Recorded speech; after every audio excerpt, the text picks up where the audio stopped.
Good morning, everyone. Welcome to TYHub live. Today we're doing a live webinar with the wonderful RNLI on water safety. So if you're watching this through the TYHub app, you'll be able to chat in the comment box that's beside us. So just ask the teachers if you have any questions at all, just to pop it up there. If you're watching this on YouTube, you can do the same thing. Just pop in a comment and it will come up here, and we will surely get back to all the questions throughout the webinar. At 11 o'clock, we will be taking a short break, just to allow for some class changeovers with teachers and take a short little break for yourselves. And during that time, we will be showing a little video on 200 years of the RNLI. Now, if you're ready and you're comfortable in your seats for the next hour, I'm going to introduce you to Killian and Finn from the RNLI.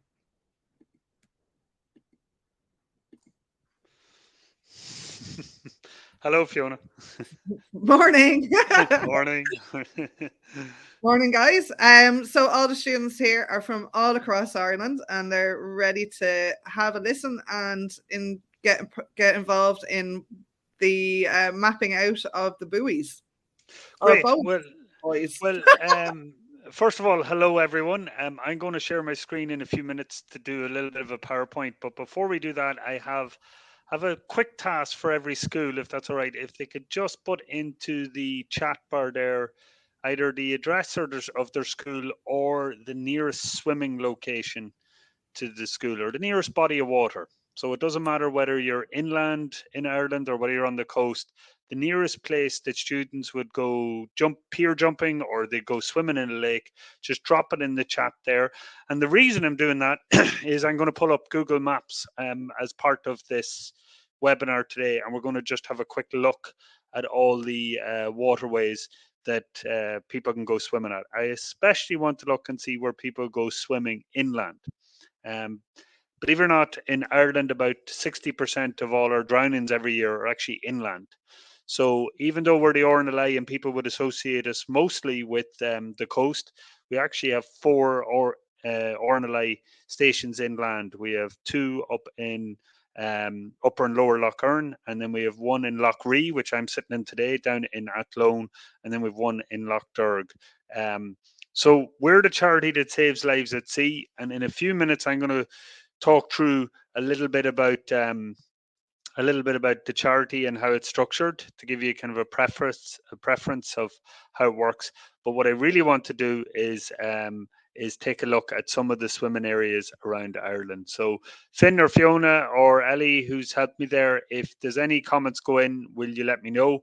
But in the meantime, I'm just going to go into present mode here. So let me just check technology.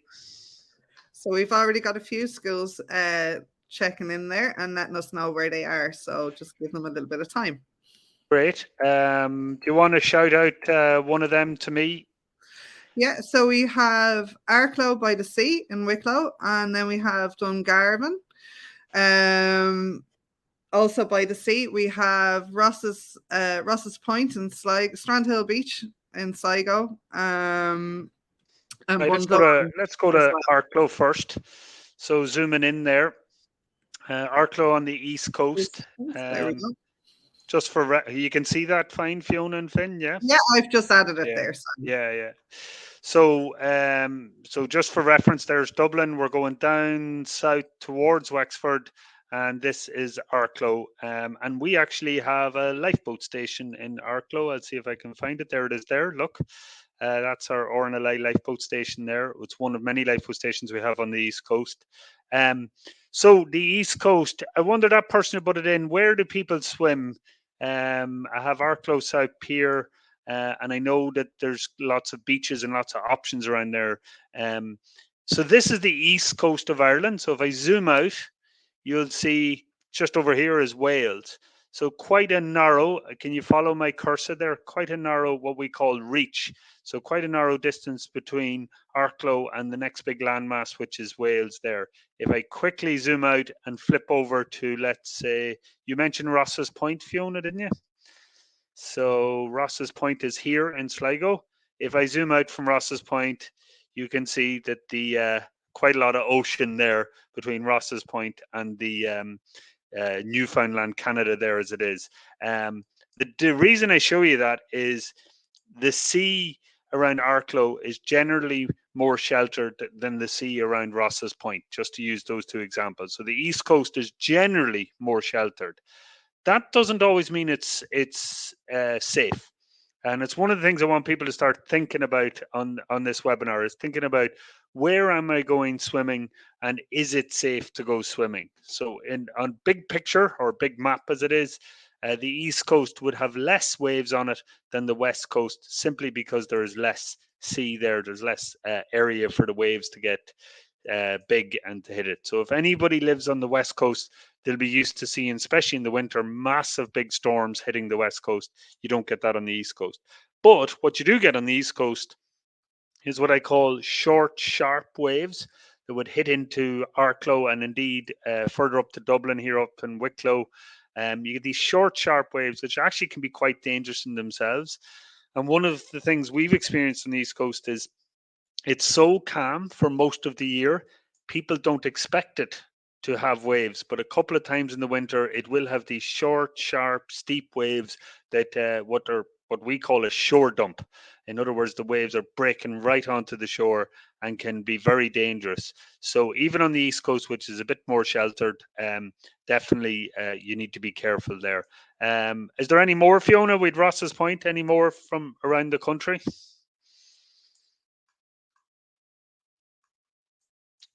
So this is Ross's Point here. I'm from, myself and Finn both live in Bundoran. I'm from Bundoran, just up the road, so I know this beach really well. This is a lovely beach, Ross's Point, and another location that has a lifeboat in it. If I zoom in, we should see a lifeboat somewhere here. They're not always where they should be on Google Maps, but the lifeboat's roughly around there, near the sailing club, if I can find it. Oh, it's here. There it is there. There's the RNLI lifeboat station there in Ross's Point. It's called Sligo Bay Lifeboat, and this is the beach itself. This is a lovely beach. It's actually quite a sheltered beach. If I just skip into satellite mode, it's quite a flat beach, but as you can see, it has waves on it there and is exposed to the full force of the swell on the west coast. This beach is lifeguarded during the summer, and my colleague Finn's going to talk a little bit later about the lifeguards and how all that works. So during July and August, I believe, in Ross's Point, maybe the weekends in June as well, there are lifeguards on the beach, which makes it quite safe. And it's quite a popular spot for triathlon training and all. Nice beach to swim on, but you do need to check the weather beforehand. Have we any that are coming from inland, Finn or Fiona there? Any schools that mentioned an inland location? I think Finn is having a tech issue. So oh, you're all right, go on. Page there. None from inland at the moment, but we did just get St. Columba's College just mentioned the 40 foot in Dublin. 40 foot, actually, that's a good one, yeah. The 40 foot is one of the most popular ones. That's in Sandy Cove up in Dublin. We just go into it. So, and actually, this is just for reference. This is Dublin. This is Dunleary Pier here, where, again, this is like a tour of the lifeboat stations of Ireland. But again, we have a lifeboat station at Dunleary Pier. Where is it now? It's here. That's it there. It's not named on Google, but that's it. Beside the Royal Irish Yacht Club there. So that's Dunleary, and over here is the 40 foot. Super popular. Again, I'm going to go into satellite mode. You always see RT would cover this Christmas Day and any swimming events. You could have hundreds of people out at the 40 foot. Just to show you there, 40 foot's kind of almost facing north there. So as we look at this map, this is northerly up here, and this is southerly down here. And if you have a northerly wind coming in, the 40 foot can be quite exposed there, especially if you have a northeasterly wind coming in that direction there, be quite exposed. And as I said, you can get those short, sharp waves. A lot of the time, though, a lot of the year, it's an absolutely beautiful place to swim. If you have wind coming from this direction, coming from the right-hand side of the screen, This side is actually more sheltered, and if you've wind coming from the left-hand side, this side's more sheltered. So again, that's a little bit about deciding where you're going to go swimming. I really encourage people to go swimming. I think it's one the great things that came out of COVID a few years ago is loads of people have got into swimming around Ireland, and I think it's really changed the coastline. But you'll hear us say time and time again, you have to pick the right location, and that location is really dependent on the environment on that day. In other words, the wind, the swell, that kind of stuff. So just pick the right location. There will be, just to touch on I suppose quickly, there will be a day where you decide to go swimming on the 40 foot or Ross's Point or Arklow or somewhere, and it's just too stormy, and you're just going to have to say, no, I'm not going swimming today. That will happen every winter. That will happen a few times every winter. So places like the 40 foot and Arklow on the east coast, you will have far more days than say Ross's Point on the west coast where you can swim, but you will have some days where you would have to say no to swimming. Is there any other ones come in, Fiona, that are inland? On message to myself there, we have Kildare, Offaly and Cavan. Let's go to Cavan. Cavan has a lot of lakes. So Cavan, County Cavan, right.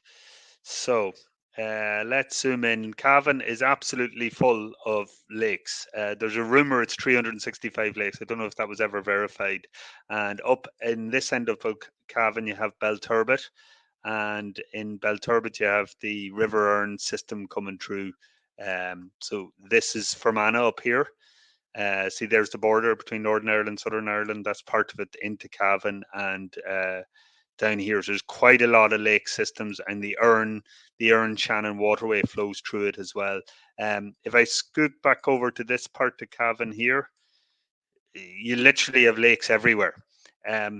Look, as I said, I do encourage people to go swimming, but it has been shown that when people are isolated, when they're away from help, away from normal swimming spots, so like somewhere where you have a jetty and you have ring buoys and you have mobile phone coverage, you are a lot safer than if you go into one of these remoter locations where there's no jetty, there's no ring buoy, there's maybe no phone coverage.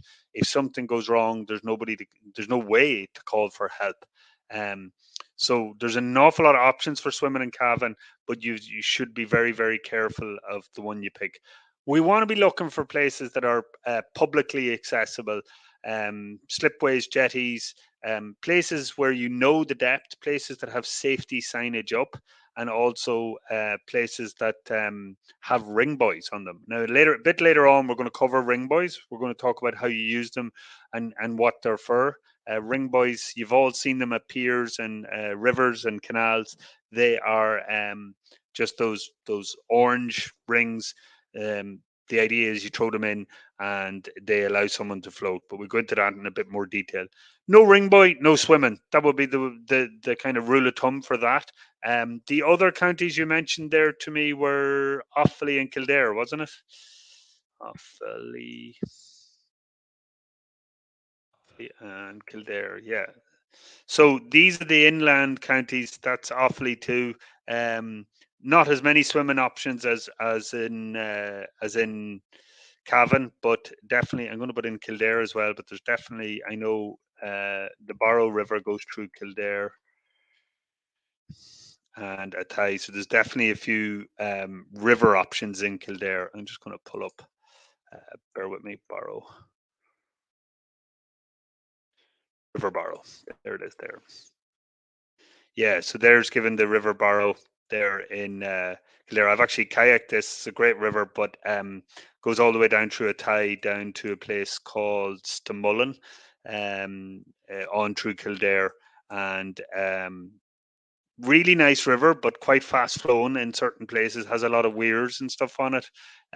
Just as a side note, really interesting old technology on that river. There's a lot of locks that are 200 years old. So that old technology before we had our nice fancy motorways in Ireland where everyone drives everywhere at 120k. We actually used to transport the goods on the locks. Locks are dangerous in terms of swimming. And people do swim in rivers. People swim in the Boyne River up in County Meath too. But again, you have to be very careful of the location you pick there, and don't ever swim in a fast flowing area. Our advice would be to swim in the lake or the sea instead. So Was there any other specific ones put in, Fiona? Not on the inland side of things, but we do have more like around Arklow, Nuns Beach, South Beach. Nuns Beach in Arklow. I think I know Nuns Beach. I'll just go in directly there. One's in Bally. There's a few nuns beaches, as you can see there. The nuns must have liked swimming. Nuns Beach, Arklow. Let's see if that brings it up. That's there, just north of Arklow. Yeah, I have swam there actually. That's whoever put that in. That's quite a steep beach. I think it gets deep quite quick when you go in. If it's the one I'm thinking of, and I think there's a sandbank a bit further out. That might even be the start of the sandbank there. Look, again, lovely place to swim, but really, really be careful about the weather conditions. On that particular beach, if you see strong easterlies, be very careful. It's probably not going to be a good day to go swimming. Doesn't have to be a red or an orange weather warning, by the way, but if you see strong easterlies, do avoid that. Just on the you've probably hear me use expressions like westerly and easterly winds. I'm going to zoom out and I'm going to do a little trick here just because this does confuse people and it's worth learning. When you listen to the weather forecast, you will hear the weatherman say westerly or southwesterly. I'm going to draw a southwesterly wind. So that is a southwesterly wind over Ireland. That would be our predominant wind condition. So if I'd write southwest here, basically what that means is the wind is coming from the southwest. Okay. If I did the opposite and I went like this, that would be a northwesterly wind. Very important to understand that. And likewise, if I go like this, that's actually an easterly wind. Okay, so when I was talking about the East Coast and the most dangerous wind condition, I'm actually talking about wind coming from the direction of Wales. I do find that confuses people, and if you get it wrong, you usually have the opposite wind direction than you think. So on the East Coast, you'd be thinking, oh, it's an easterly wind, I'm fine. That means the wind's coming from the East Coast of Ireland. It doesn't. It actually means the wind's coming from the East Coast of Scotland. So that's just a little side I've noticed that can cause a bit of confusion on it. If you are looking to do weather forecast on it, one of the best sites you can use for that, which I'll quickly drop in here, is Met, M-E-T, met.ie. You go for, which is just the Met Éireann site, and this will give you all the forecast of it going to tomorrow, which doesn't look like a great day. It actually gives you the wind speed down here. And if you start to read this every day and then you look at the weather every day, you start to get a feel of what a good day and a bad day is. This is quite windy, 38, 44, what are we in kilometers? So about 22, 23 miles an hour. That's windy. It's not at weather warning level, but it is actually quite windy. So I'm going to just show you quickly on Google Maps where I am today. Because I am inland. Now, where am I? Athlone. So this is where I am. So again, another lifeboat station. We are just, crosses the point. So I'm not sure if the lifeboat's logged on it, but this is where the lifeboat is on in Athlone. So if I zoom out, this is Lough Ree in the middle of Ireland. Athlone, as you know, is right in the middle of Ireland, and our lifeboat station is up here. So it's, as I said earlier, one of our four. There it is. There, it's marked on it. It's one of our four inland lifeboat stations. So there's loads of amazing swimming locations around here. There's loads of sheltered little lakes in here. These inner lakes, as they're called here, which are actually navigable down in Athlone. There's loads of places to go, great places to go kayaking and swimming. But again, this is quite a wide stretch of water. So if you have a windy day and you're launching over here, if you've wind coming from the westerly or southwesterly direction, it can actually blow you right across the lake. So just again, be careful. But unlike a lot of our coast, quite sheltered spots in here where you can swim. Even if I bring you up satellite image here, if you go right into where we are right now, lovely slipway. That's where the lifeboat station is. Slipway there. these are all really sheltered locations. So when I'm talking about a good swimming location, I'm talking about somewhere like this with a slipway, with a car park, with safety information, and with safety equipment, the ring buoys up there. Okay, so if any more drop in, Fiona, you might tell me. I'm going to quickly cover a project that we did with a TY group up in Dublin. So I actually did this with 5 different TY groups from 5 different schools, I should say. And I'm going to share the link in the chat. I'll have to figure out how to do that afterwards, but I'll send the link afterwards. Basically, every dot you see here, this is Howth Pier. So again, for context, we're in just outside Dublin.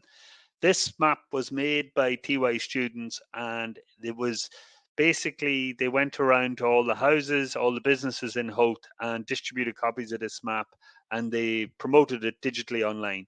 So your school can do a project like this. This is completely free. It's just using Google Maps as a system. And what you do is you go and you click on, you go, see the photo over here of the ring buoy. You take a photo of the ring buoy, you take its GPS coordinates, you enter in the point on the map with the GPS coordinates that you've got from your phone. All you teenagers know how to do that kind of stuff. And then you upload a photo of the ring buoy. And if you do that for every ring buoy around the area, you will end up with an entire map of all the safety equipment in that area. A lot of the safety equipment is permanent. I'm going to talk about in a minute what happens if some of that safety equipment goes missing. But a lot of the equipment's actually permanent. So it has their own holder, so you can put it on the map. And I think these yellow ones are actually the signage as well. And then I think further down on this map, we did these yellow ones here. That was a life jacket sign. And I think we added the AFibs. There they are there, the purple ones. So where there was an AFib in Hope, see there's one and there's one as well. So you can take your local area. So let's say Arklow or Ross's Point or Athlone. And what you do is, as a group of TY students, you can go out, literally take photos of all the safety equipment, record the GPS location, come back and make one map. And then once you have that map made, you can promote that through TikTok, through Snapchat, through Instagram, whatever the 500 apps there are. I can't keep track of the apps these days. And when you do that, then what you're doing is you're learning where your own safety equipment is in your own area, but you're also promoting that knowledge and educating your local community and indeed the other classes in your school. You can do some peer-to-peer teaching on it. You're educating everyone where that safety equipment is. That safety equipment, those ring buoys, when we use them, that is very much the example I like to give is it's like wearing a seatbelt in a car. You wear the seatbelt every day that you get in a car or a bus, but you don't use the seatbelt unless something goes wrong. So if you're in an accident or you have to stop suddenly, the seatbelt is going to protect you, and it's going to stop you moving forward in an accident. Well, ring buoys are the same. They're there all the time on the piers and on the rivers and canals and lakes around Ireland, but we don't use them unless something's going wrong, unless someone needs help. In other words, in plain English, unless someone is drowning. So that's when we use a ring buoy. But look, even just there on Howth Pier, how many ring buoys there are and how many different pieces of equipment are in place to save people. So the county councils have put these all over Ireland, north and south, and these are everywhere. And the council have put them there in case something goes wrong.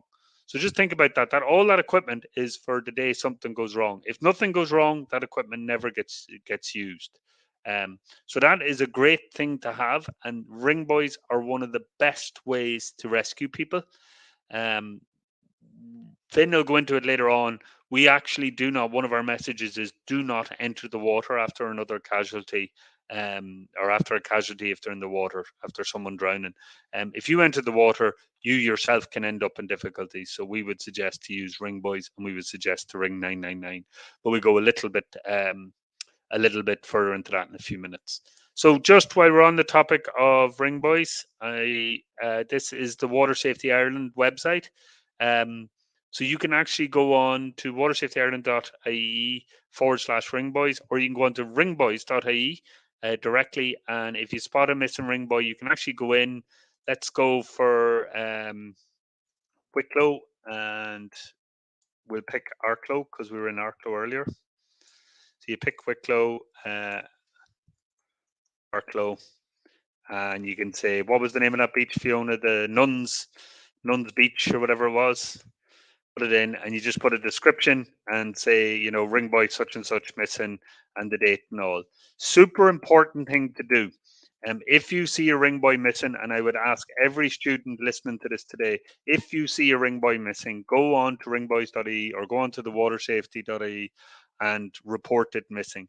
The county council cannot replace that ring buoy until they know it's missing. In some areas, like the Liffey there in Dublin, we have had issues in the past where antisocial behaviour, where people at night who are drunk throw the ring buoys in for God knows what reason. I don't know the reason. For fun, I think they do it. But what that means is that the ring buoys are not available then. If something happens. And indeed, a person entered the water in the Liffey a number of years ago, and when they did the coroner's court inquest into the drowning, one of the things that was mentioned was the missing ring buoys. And actually what they've done up in the Liffey, if we've any Dublin schools listening, Fiona, there is, what they've done is they've put a sensor on the ring buoy. So when you lift the ring buoy out of its holder, it triggers a sensor, so the county council know that that ring buoy has been removed. The county council knowing that ring buoy has been removed is not the same thing as the county council instantly replacing it, because that could happen at 2 a.m. and it may not be replaced. So just any students, if you see a ring buoy missing, so you see the ring buoy holder, but there's no ring buoy in it, go onto this website. You can do it on your phone. It's all free. Put in the details, and I think it might even allow you to upload a photo.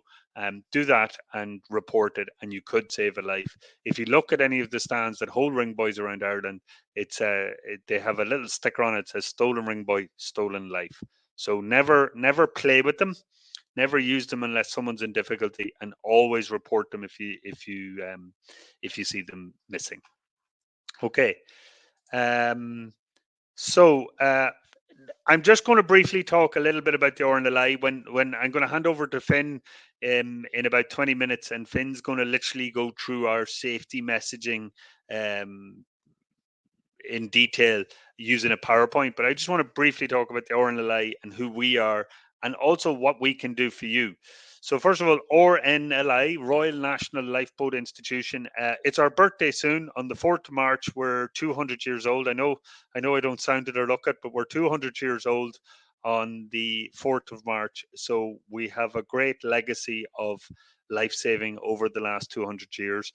Our organisation is the entire of the UK and the entire of Ireland. So we're the UK and Ireland, and it's a voluntary run organisation. So of the 47 lifeboat stations we have in Ireland, all of them are crewed by volunteers. So some schools are in the local area, like Arklow and Ross's Point there, and indeed at Lone where I am. Some of those schools will probably know people who volunteer in the lifeboat.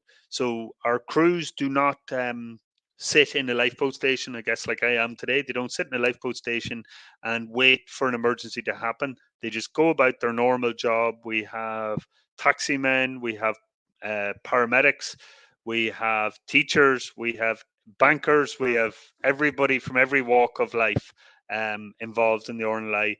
And when you ring 999, when anyone rings 999 and asks for help for somebody in difficulty at sea or on the water, what happens is we use a pager system. So basically, the Coast Guard would page Arklow lifeboat crew, for example, and say there's a person in difficulty off Nuns Beach, and what we would do is all the lifeboat crew in Arklow would go down, get into their gear, which is very much like the gear the guy in the middle wearing the two in the middle wearing the yellows, as we call them, the yellow and black outfits. That's our all-weather gear. That's our gear that keeps us dry when we go out in the boat. So we have to get in that gear, and we have to get on the boat, and we have to launch the boat.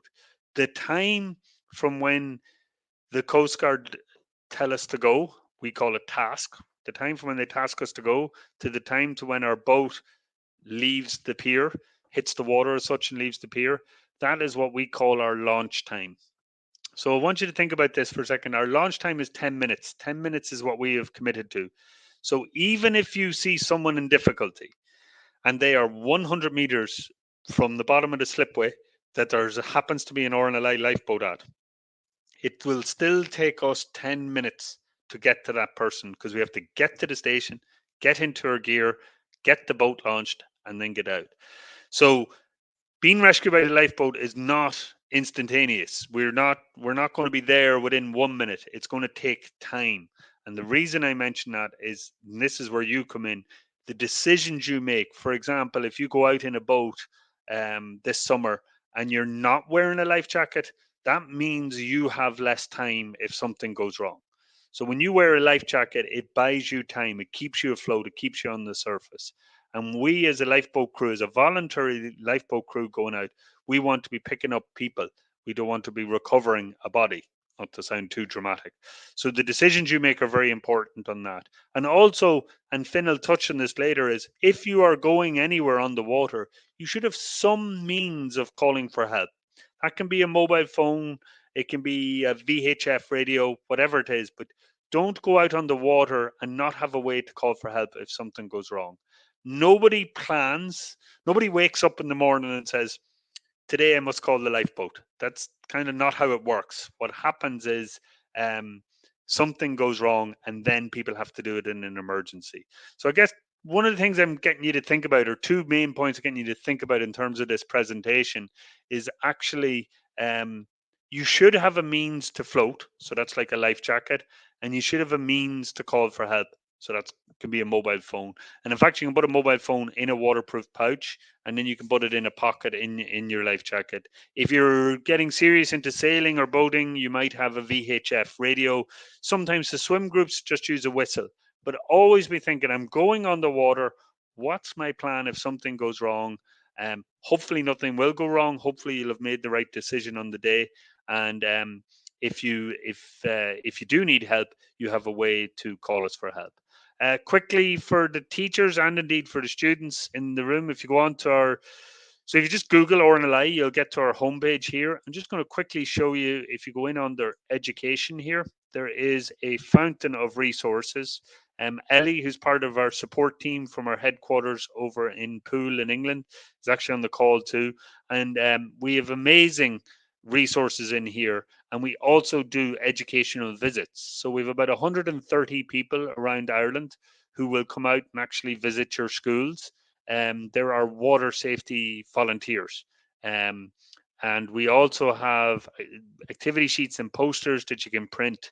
But up at the very top here, if you go into education resources and take a look, what it actually does is it breaks it down per age group. So you're all TUI students, you're all falling into the 14 to 18-year-old age bracket here, but you can download any of these. So I'm live on our website. I haven't any special login or anything. I'm just going into the age bracket that you fall into as TY, and we have some great programs in here. This rewind program is one about a girl who falls in at a reservoir, a reservoir or a quarry, very dangerous locations to do anything at. She gets separated from her friends. It has a social media element in it and what people were posting. That's a great one that you can go do yourself afterwards. It's called Tale from the Edge Rewind. This is a good one too, Risky Business. We have some of the slides from it in our presentation that Finn's going to do afterwards. And there's all sorts in there. So you can go into any one of these. If I go into, for example, I'll go into Tales from the Edge, just click on it. And when you go in there, you can actually just download it there. We have a Welsh version and an English version, so you can just download it there and go through it. You don't actually need an RNLI person to do it, and there's even notes there that describes for the teachers, kind of teaching notes that assist you in delivering that. But the student can also go in as well, and all that information is all open source and all free, and it's right on our website. If you just Google RNLI and just find the section that says education. You can also request a visit certain times a year, not in December, January, but in the rest of the academic year, you can request a visit, so you can book that, or you can contact myself and Finn. We'll share our contact details later. And then these are great with the younger kids if you're having the activity sheets and all sorts of I suppose all sorts of different little projects we get involved in. We have a good women in engineering section. That we also have a section on our website about apprentices and stuff too. So you can actually work with the RNLI as an apprentice and train as an apprentice, because we build our own boats in our own factory over in Poole in the south of England. So that website is a super good resource for people to do. You don't even have to record the URL or whatever, because literally what I do, and I like to show people this, is as simple as this. You just type RNLI and it will come up. There it is there. And when you go in, at the moment, when you go in, our homepage looks like this because we're celebrating our 200 years. And then down here, there's a little orange button, which I can't press because because the sharing icon's above it, but the little orange button at the bottom you press and it brings you into the website proper. So that's great. Now, bear with me 1 second. I'm going to go out of all of these things for 1 sec, and I'm going to go into the PowerPoint. How are we doing on time there? We're okay, aren't we, Finn? We're 20 to 10, yeah, 20 to 11. Killian, I just shared the link there for the RNLI education in the comments section. Do you want me to share the mapping link as well? Yeah, I'll send it over to you. I'm just a bit weary of going out of the system, so just give me 1 second and see if I can. I think I might have to do that, Fiona. I might have to stop sharing. I don't want to stop sharing, so yeah, I like to share. you did send it to me in the email, so I'm going to just yeah. Well, or Finn or myself will drop it in. Drop perfect. it in later. Well, any links that are mentioned throughout this, anyway, it'll be up on the RNLI page on the web on TYHub. As well. So when this will all be lovely recorded and shared afterwards. So underneath the description, we'll have all the links. Yeah. So give me 1 second here now to, as usual, my mouse will not pay. Give me 1 second. Sorry, my mouse has decided to just stop working. Yeah, I'll have to display like that. Sorry, I can't make it big screen. It's to do with the sharing. No, it won't do it because we're sharing. It's all right. Can you still see that, Fiona? All right there. It's Dún Laoghaire Lifeboat up.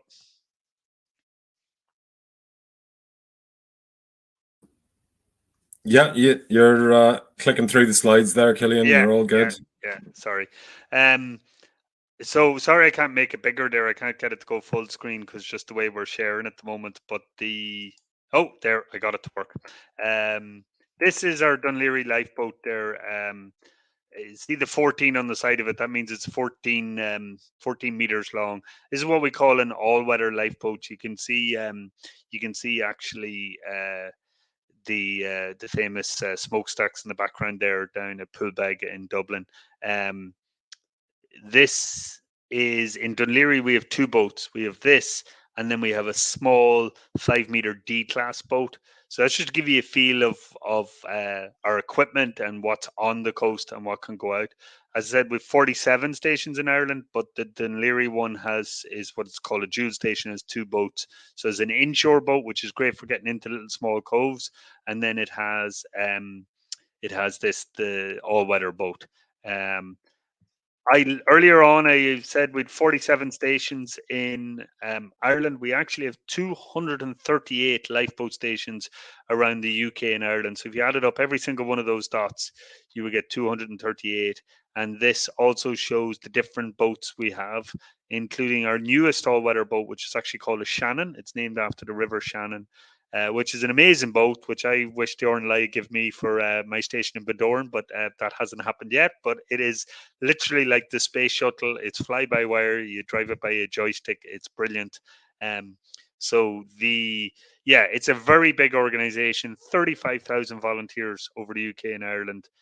We have boat crew, we have fundraisers, we have water safety people like myself, Finn and Ellie, and we have public relations, we've media people, huge organization with great training and great resources there. For all the young people listening, when you turn 18, you can join the RNLI. To be operational on a boat, you do need to be relatively close, within a few minutes of a lifeboat station. So that school from Ross's Point and from Arklow, you're very close to a lifeboat station, but you can see on the map there where all the lifeboat stations are and how that works. So yeah, that's just a little bit about that. Now, this is more or less covered on our website, rnli.org/safety, our youth education. I already brought you into the website. My advice, just go RNLI into Google, and then in the drop-down menu, pick the education section, because everything's already in that section, and you can download from there. But these, on our left-hand side here, these are our key 4 safety messages. So if you were to ask us, what are our 4 safety messages? They're stop and think, stay together, float, and call 999. Now, as Finn goes through the PowerPoint of the actual safety messages over the next hour, we will dive into a bit of detail on some of them. Especially one I would emphasize for young people is stay together. You're all teenagers now. You're all at TY age. 16, 17, you don't go to the beach with your mom and dad, you go with your mates, you go with your friends. And if you did that rewind workshop that I showed you on our website, that's all about young people your age going, having fun together. But when you go near water, you need to plan for going near water. And I'm not talking about going into water, I'm talking about going near water. Obviously, if you're going into water, you need to plan a whole other level. If you're going out in a boat, you need a life jacket. I talked about having a phone with you, checking the weather and all that. But even if you're going playing football or hurling or whatever it is beside a water course, you need to think ahead for the you need to be thinking about staying together and making a plan. But Finn will dive into a little bit of detail on some of them as we go through the PowerPoint. One of the last key message there is call 999. I'm going to put emphasis on call. I know I was born in the 70s, so I didn't grow up with a mobile phone. I know there's a little bit of reluctance of people to actually pick up the phone and ring. If you see somebody in difficulty, you are calling 999. You don't have to make a decision when you call 999. You have to make a report. So if you see somebody in difficulty and you're not sure they're in difficulty, you don't have to make a decision. You can still call 999. I'm at Arklow, Nuns Beach, and I see somebody and they look like they're struggling. Doesn't matter if they're struggling or not. The lifeboat will come out, or the Coast Guard. We will come out and check on them. The reason we do that is we far prefer be on the way when somebody's in difficulty in water than to be sitting back in the lifeboat station, or indeed not even be in the lifeboat station, and then we're too late to rescue someone. So we are a charity. As I said earlier, we're the charity that saves lives at sea. We would far rather be on the way. And unfortunately, when somebody gets into difficulty in water, it tends to escalate. It tends to get worse. Basically, water usually moves. Currents, winds, tides, they all move. So if somebody gets into difficulty, they're not going to be where they were when you called in 999. 10 minutes later, or 15 or 20 minutes later, when we get there, they're going to have moved, and it can be even more difficult to find them and indeed help them. Which, if you think about it, is very different than what happens on land. God forbid, if somebody has an incident, if somebody falls in the schoolyard, or on the way to school and hurts their leg, you call an ambulance. That person is going to be in the exact same location when the ambulance arrives. That's the difference between emergencies at land and emergencies at sea. Everything is moving in water, and that creates a challenge for us. Always call, make that call early, and you do not have to make the decision. Let the people on 999 make that decision. If somebody's in difficulty in water, you will ask for the Coast Guard, but don't worry, they'll talk you through all the different options on it. So, Finn, is that all right if we go? I know we're only 10 minutes away from the break, but is that all right if we go to the PowerPoint proper there for you to talk through everything? Yeah, I'll let you. Killian has to go attend to visitors at the lifeboat station that he's currently at the minute. So I'll take over. Thank you very much, Killian. I think I've stopped sharing there. It's hard to tell. You tell me, Fiona and Finn, if You have, Killian. Thanks so much for the first hour, no bother. and best of luck with your visitors at the Athlone station. No bother, and thanks for everyone for listening to me there, and keep the questions coming. If I can jump back on in a few minutes, I will. I'm actually meeting the Gardaí and the Road Safety Authority and the Fire Brigade here at Athlone Station today, so I'm double booked. So, but I'll leave you with Finn and Ellie. Thank you very much. No problem. Thanks a lot.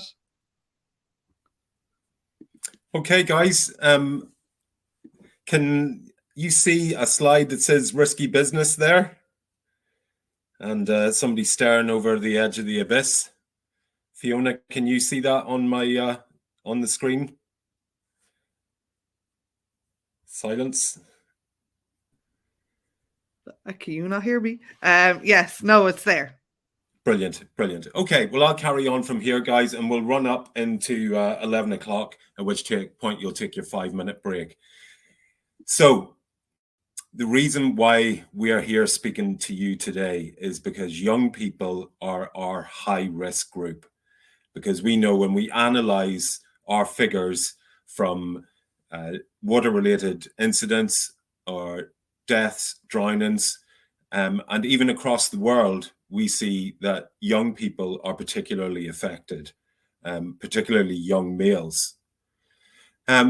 So much so that the World Health Organization has put drowning amongst youths as a priority to prevent that, because it's one of the leading causes of death in that 16 to 25 age cohort. Because if you think about it, at your age, you're very healthy people, okay? You're not affected by long-term illnesses. Something traumatic in your life is going to come from an accident. And where we see a lot of the accidents are in water. And Killian has alluded to it earlier. Water is unlike land, okay? If something happens to you on land, you have a bit of time, okay? Your life isn't at threat unless you've had a really serious traumatic injury.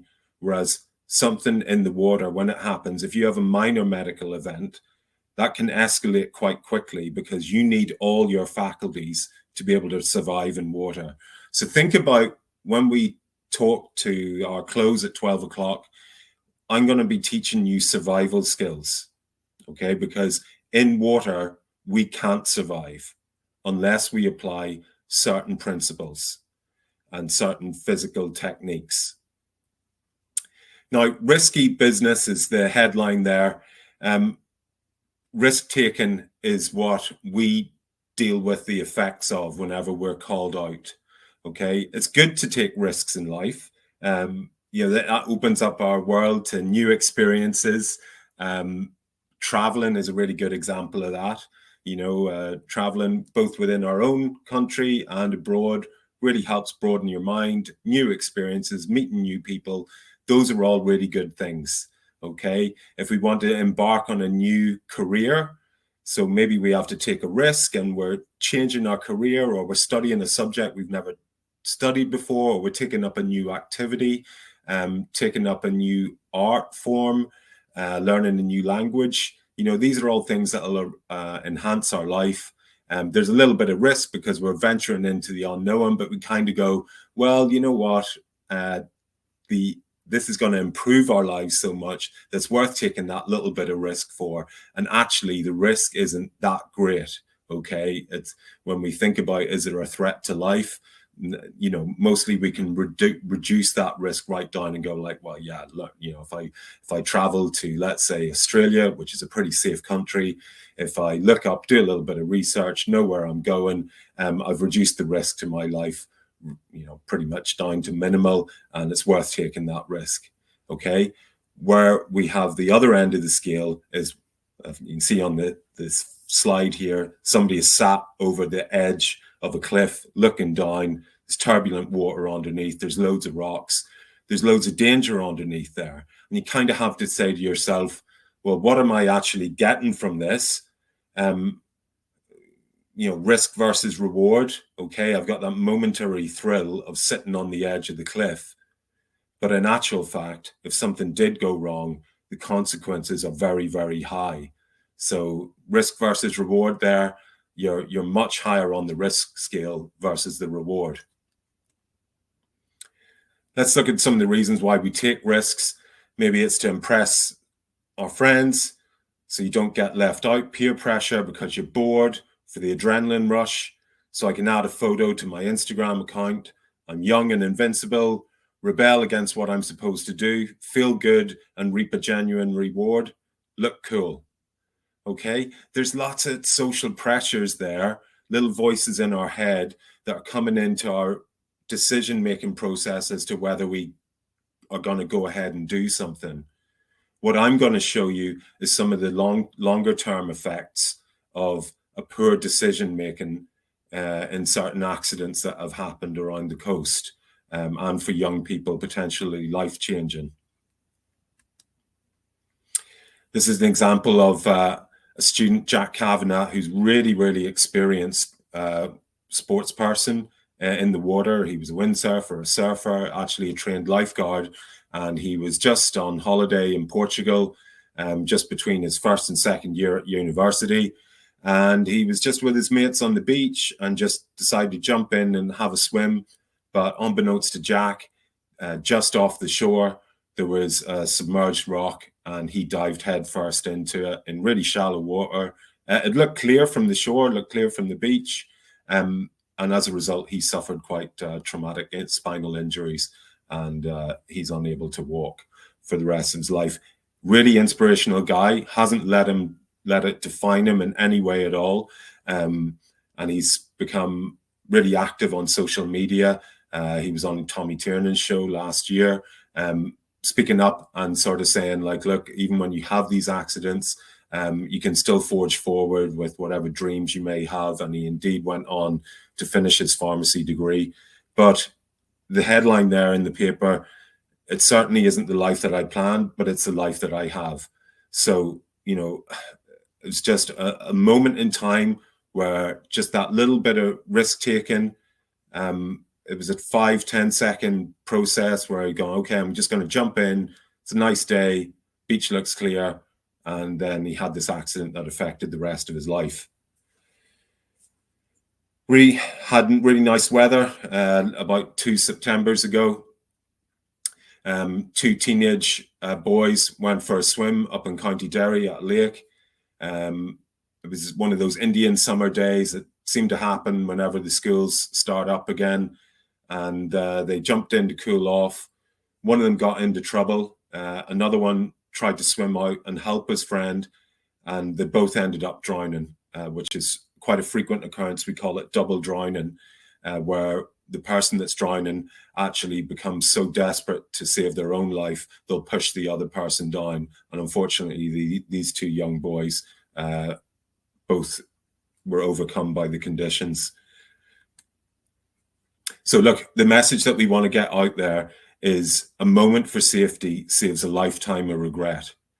So safety first. I know it's maybe counterintuitive on a nice day to just not run straight away into the water, or to stand at the edge of that cliff, get that shot on a really stormy day of a big wave coming to batter you. But the problem is that we as an organization deal with the fallout from those bad decisions. And those bad decisions can actually be life-changing for families or for the young people themselves. If in doubt, don't go out. So listen to those little voices in your head. No matter how much preparation you do or how experienced you are, if a swim doesn't feel right, or any particular coastal activity that you're engaging with, it doesn't feel right in your core, listen to that voice, okay? Because that's your voice of experience. There's no shame in getting out of the water straight away or not entering at all. Bear in mind that whenever you see pictures of extreme sports around the coast, I used to work for Red Bull prior to joining the RNLI, and I managed their water safety both in Ireland and internationally.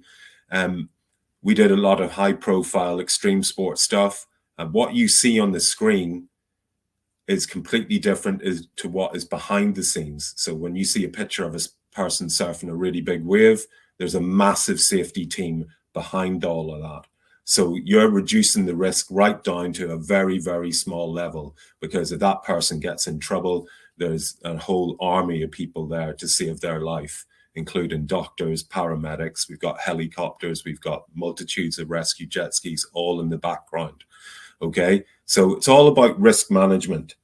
If you're just on your own somewhere and you don't know anything about the place and you're not really sure in your own ability, that's massive risk. Okay, if you're at a lifeguarded beach and it's a really nice day and the area to swim in has been signposted, that's relatively low risk. So you can engage in your activity. So that's the mindset that we're trying to cultivate. And that's what we'll explore when we come back after the break, the steps that you can take to keep yourself safe. That brings us to 11 o'clock, guys. So we'll see you back here at 11:05. Thank you. Thanks a lot, Finn. See you in a few minutes, guys.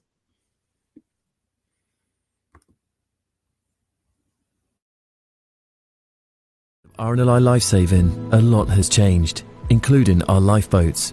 From the rowing and sailing lifeboats of our early days to the water jet-driven vessels of today. Let's take a closer look at how far we've come.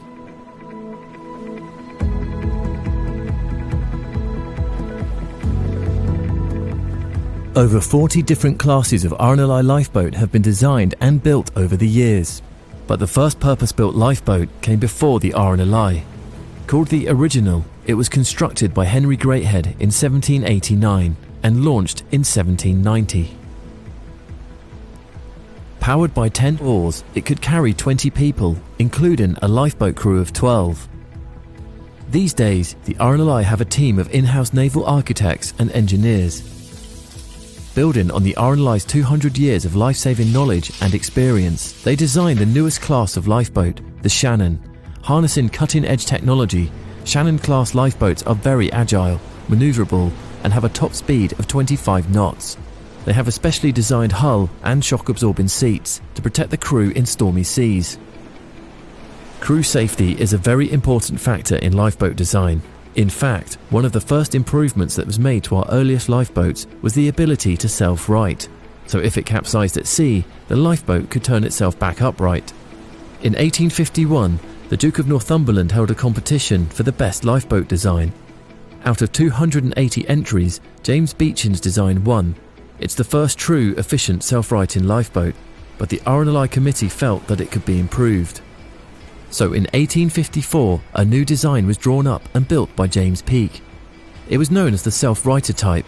It could self-right within 5 seconds of being capsized thanks to its heavy keel, cork ballast and draining tubes. More self-righter type lifeboats were then built. They had similar design characteristics, but varied in size. All of the all-weather lifeboats in the RNLI fleet today are designed to be inherently self-righting. This is achieved by having their large, heavy items as low down in the boat as possible, and a wheelhouse that is light, strong, watertight, and full of air. Another feature of 2 of our modern lifeboats is water jets. The Shannon class and the E-class are both propelled by water jets instead of traditional propellers. The E-class was designed especially for saving lives on the River Thames in London, and its water jets give it excellent manoeuvrability, precision, and control. But the E-class wasn't the first RNLI lifeboat to be propelled by water jets.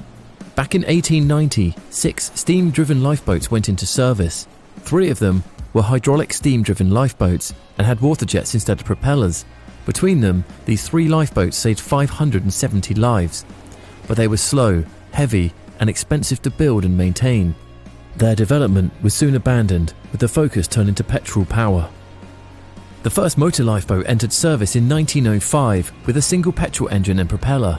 Petrol power gave the lifeboat crews extra power and control and gradually replaced the pulling and sailing boats. It also meant that lifeboat volunteers no longer needed a professional maritime background, so it opened the door for lots more people to volunteer and join the crew, just like they can today. Today, the 7 class is the largest lifeboat in the RNLI fleet. 7 class lifeboats are each powered by 2 1600 horsepower diesel engines. All-weather lifeboats, like the Severn and Shannon, are designed for offshore rescues in the worst conditions. But inshore lifeboats are a crucial part of the fleet too. They were first introduced to our fleet in the 1960s. Lots of people had started using the sea for leisure purposes, dinghy sailing, diving and inflatable airbeds. The number of call-outs for lifeboat volunteers increased dramatically as more people were getting into difficulty. But the large heavy lifeboats of the time just weren't designed for quick rescues in shallow rocky waters. A simple high-speed craft was desperately needed. After a lot of research, hard work and trials by Lieutenant David Stogden and Captain Tony Wicksteed, enter the D-Class, the first inflatable lifeboat.